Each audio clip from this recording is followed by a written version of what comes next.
আসসালামু আলাইকুম। আমন্ত্রণ গোল্ডেন এজ হোম কেয়ার উত্তর আমেরিকা বাংলা ভিশন সংবাদে। আপনাদের সাথে আছি মিথিলা ইসলাম। তাইওয়ানের জন্য 57 কোটি 10 লাখ ডলারের প্রতিরক্ষা সহায়তার অনুমোদন দিয়েছেন যুক্তরাষ্ট্রের প্রেসিডেন্ট জো বাইডেন। স্থানীয় সময় শুক্রবার তিনি এই অনুমোদন দেন। হোয়াইট হাউস জানিয়েছে, নিজের মেয়াদের শেষ সময় এসে তাইওয়ানের জন্য সামরিক সহায়তার অনুমোদন দিলেন বাইডেন।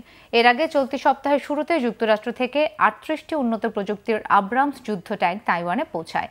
এর মধ্য দিয়ে 30 বছরের মধ্যে এই প্রথম নতুন ট্যাঙ্ক পেল তাইওয়ানের সামরিক বাহিনী। এদিকে তাইওয়ানকে নিজেদের ভূখণ্ডের অংশ দাবি করে গেল কয়েক বছরে তাইওয়ানের উপর রাজনৈতিক ও সামরিক চাপ বাড়িয়েছে চীন। একই সঙ্গে দ্বীপটিকে অস্ত্র ও সহায়তা না দিতে ওয়াশিংটনকে আহ্বান জানিয়ে আসছে বেজিং। এবার ইয়েমেনের রাজধানী সানায় ইরান সমর্থিত হুথি যোদ্ধাদের মিসাইল মজুদের স্থানসহ বেশ কয়েকটি সামরিক স্থাপনায় হামলা চালিয়েছে যুক্তরাষ্ট্র।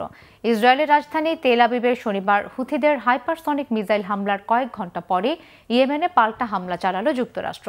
তেল আবিবে হুথিদের হামলায় আহত হয়েছিল 23 ইসরায়েলি। মার্কিন সেন্ট্রাল কমান্ডো এক বিবৃতিতে বলেছে, দেশদ্রোহীদের ক্ষেপণাস্ত্র ভান্ডার ও অভিযান পরিচালনা কেন্দ্র লক্ষ্য করে এই হামলা চালানো হয়। তারা জানিয়েছে, লোহিত সাগরের ওপর হুথিদের বেশ কয়েকটি ড্রোন ও একটি জাহাজ বিধ্বংসী ক্রুজ ক্ষেপণাস্ত্র ভূপাতিত করেছে মার্কিন বাহিনী। ব্রিটিশ ও মার্কিন বাহিনী চলতি বছর হুথি যোদ্ধাদের লক্ষ্যবস্তুতে বারবার হামলা চালিয়েছে। বৈশ্বিক বাণিজ্যের জন্য গুরুত্বপূর্ণ লোহিত সাগরে জাহাজে হুথিদের হামলার জেরে এসব হামলা চালানো হয়েছে। এর আগে গেল বৃহস্পতিবার ইয়েমেনের রাজধানী সানা ও বন্দর নগরী হোদেইদার বিদ্যুৎ কেন্দ্র ও জ্বালানি স্থাপনায় মিসাইল হামলা চালায় ইসরায়েল। এতে নিহত হয়েছিল কমপক্ষে 9 জন। যুক্তরাষ্ট্রের নবনির্বাচিত প্রেসিডেন্ট ডোনাল্ড ট্রাম্পের পুত্রবধূ লারা ট্রাম্প বিদায়ী মার্কিন সিনেটর মার্কো রুবিওর স্থলাভিষিক্ত হওয়া থেকে সরে দাঁড়িয়েছেন। এর আগে রুবিওকে মার্কিন পররাষ্ট্রমন্ত্রীর পদে দায়িত্ব পালনের জন্য বেছে নেন ট্রাম্প।